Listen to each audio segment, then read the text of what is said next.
Hello, Janet. It's very nice to meet you. Congratulations on your book, The Paris Library, this huge hit among book lovers, Paris lovers, and library addicts. I'm very glad to be having this conversation with you.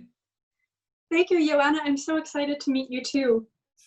I would like to start this conversation in your character Odile's voice. So what kind of reader are you? I'm the kind of reader who you can see from my bookshelves. I'm a chaotic reader, and I mix a little of everything. I do have a keeper shelf, you know, that sacred shelf where if you really, really love a book, it goes on the keeper shelf. But otherwise, I like to exchange books with friends and family, and I love to talk about authors I love and books that I love. So I think that's the kind of reader I am, someone who likes to just talk about books. That's wonderful. It actually appears in your book because Odile and Lily share a bookshelf. Yes, exactly. And the books on that bookshelf, I have to say, many of them are my favorites. Now, your book was inspired by your actual work as a programs manager at the American Library in Paris. Tell us a bit about that experience. Well, I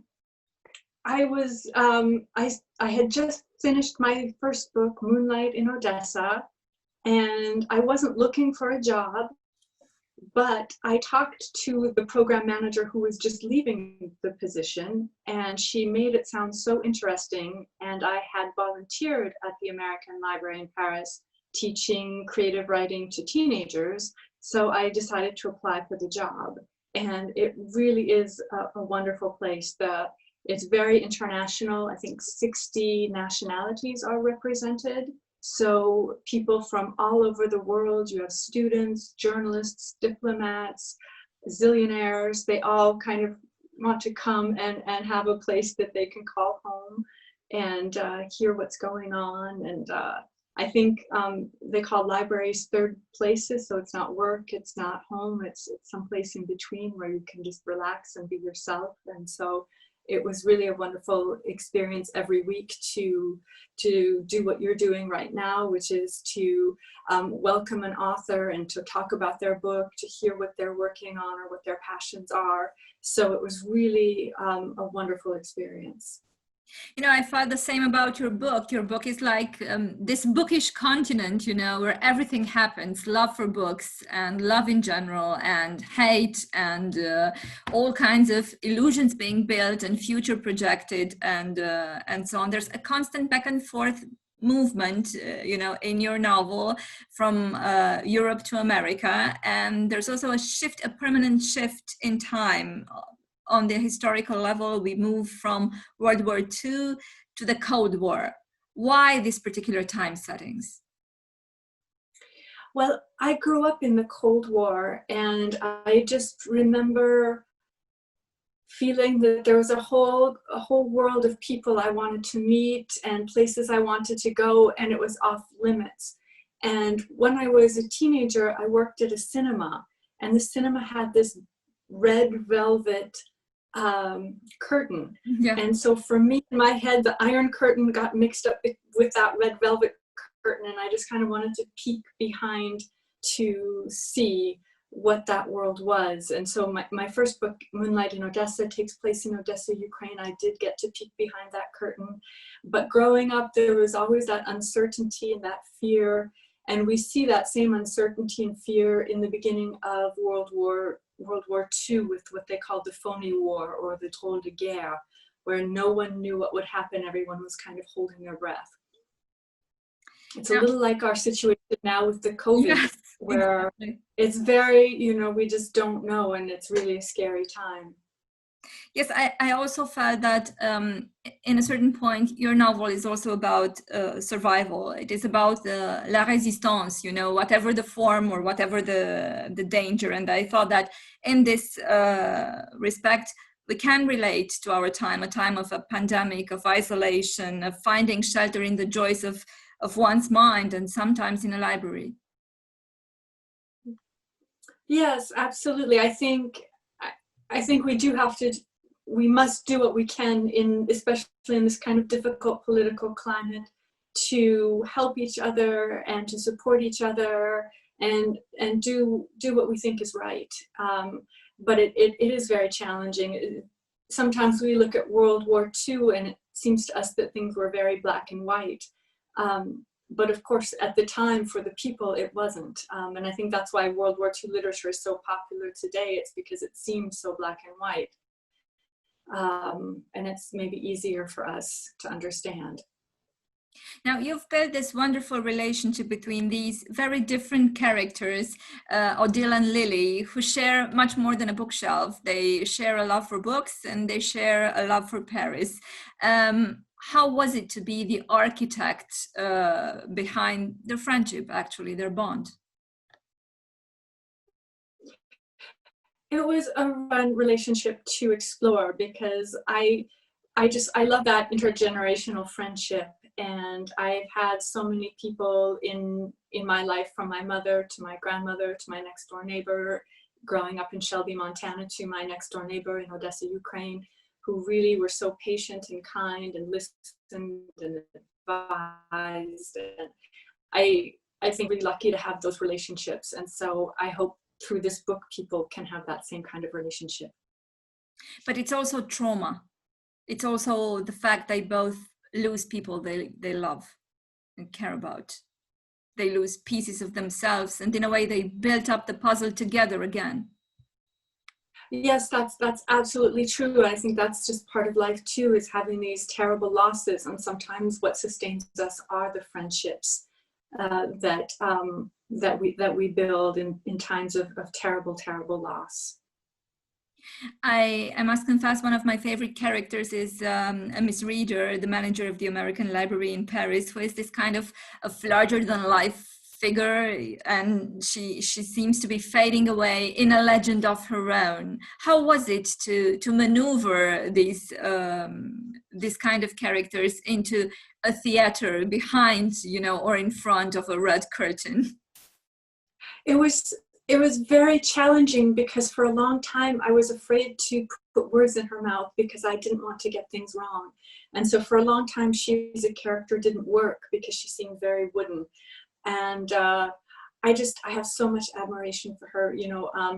I think I mentioned in the afterwards, she went on to raise money for the Red Cross. She returned to the Library of Congress in Washington, D.C., but they sent her to Bogota, Colombia, where she worked. So she's in the 1940s, she's working on 3 different continents, which very few people today can say that they work on 3 continents. So she's just stunning. And she passed away quite young, but her colleagues in Bogota wrote this beautiful eulogy about her.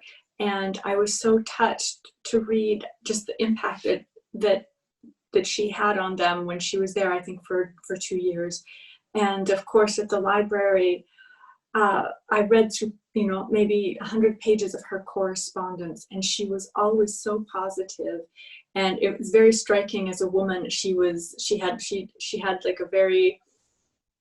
tread very carefully. She was writing to all of these men saying, well, of course, you know what's best, but really this is what we should do. But of course you decide. So I think she walked that line very, very well. She's very diplomatic and very, very, but yet very firm at the same time. Which part of writing the book was the most challenging for you? I really think it was putting words into the mouths of real characters, because I was afraid of getting them wrong, or, I gave the book to Boris's children. Helen and Peter were real life characters, and I've corresponded with their daughter and granddaughter. And so you just want to feel like the relatives feel like, yes, this is my grandmother. Yes, this is my mother. This is my father. So that's what I'm hoping. I'm hoping that the families will agree. And I did receive a nice letter from Boris's son, which made me very happy. I think that's the nicest review I could ever receive. That's very touching indeed. Yeah, and I think it has a huge emotional impact and a huge responsibility for you as well. Yes, when you're writing about real people, it's very, very tricky, because you want to get them right and you want to do them justice.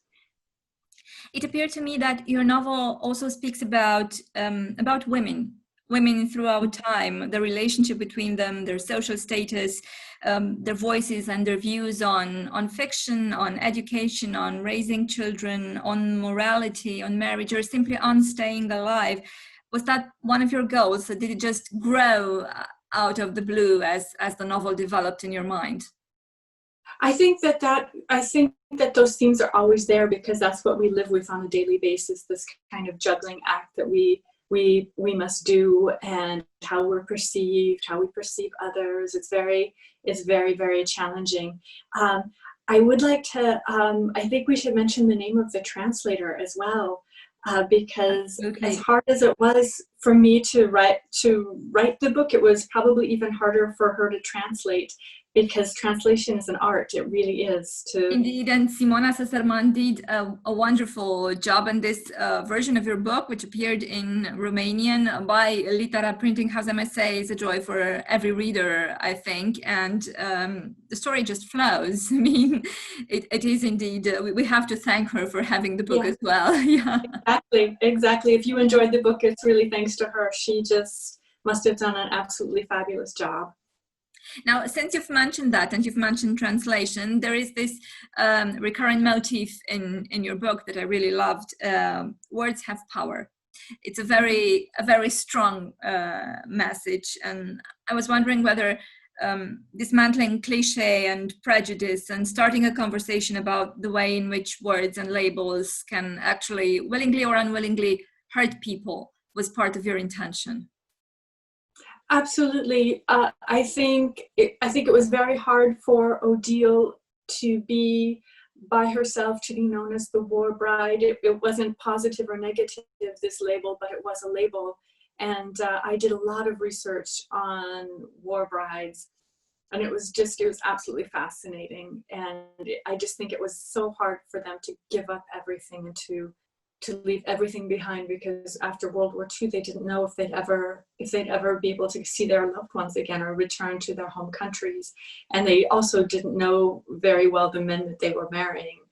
So I have a lot of admiration for these war brides. And I think later on with Lily, she had such a hard time in high school, and so that's why one of the things, Odile was such a refuge or a solace for her. And of course in high school, that is when labeling really gets going, with being the smart one or the shy one, and I think sometimes it's very hard for people to move past those labels. Maybe that's why people go away sometime, to kind of try to start over. It's the same with Margaret in a way. She's terribly hurt by a label, by words, and this pain translates finally into real pain, into real life trauma.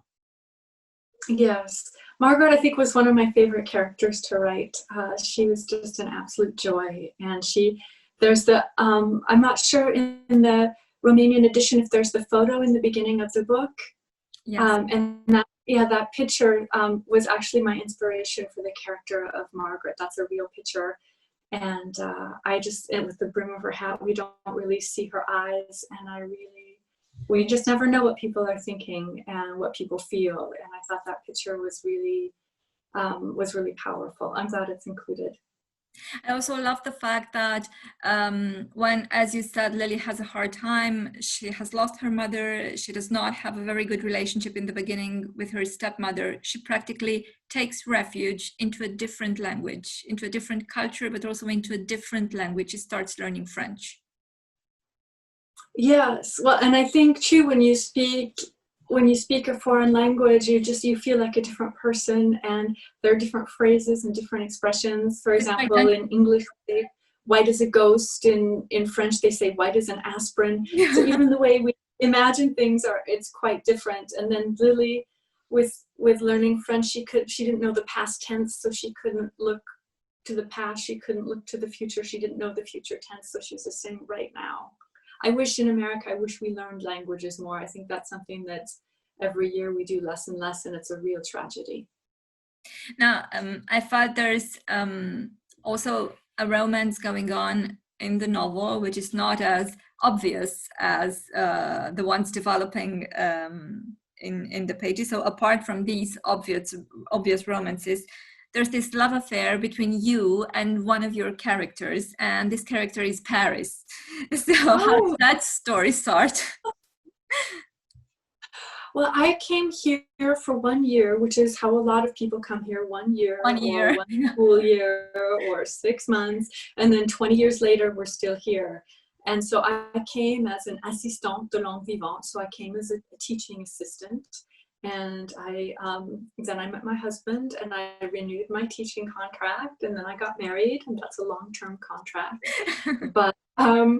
But that's how it started, was with that 1 year teaching contract. I just returned to the States from Odessa, and I wanted to travel again. And I think teaching is a really interesting way. You get to meet people. The students are always wonderful to work with, so it's a wonderful opportunity. And I always ask people, are you the same person who started this book? I think I started this book as an optimist. It was the Obama administration, and I finished this book, and I started it. I knew it would start at the beginning of I knew it would start in the 80s during the Cold War. It starts right when a Soviet missiles shoot down a passenger airplane. Exactly. And then it ends with this great opening where Ronald Reagan goes to Moscow. And so there's a feeling, I knew the beginning and the end before I wrote the book. So I was going towards this opening and towards this optimism and this feeling that the Iron Curtain would come down. And I feel like it's gone right back up. So I feel like I am a different person, but not because of the book, but because of what's going on in the world. Well, I think your book does function as a refuge for many of us. So thank you very much, Janet, for this story, for the way you actually melt into it and you allow us to discover what shelf we really are and to build a shelf of our own.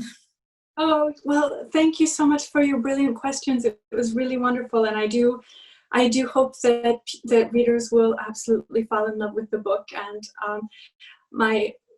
the Italian agent who sold the book actually came to Paris and visited the library. So I'm hoping it will inspire people to maybe look up Miss Reader on the internet or look up at the library, because it's a very interesting history.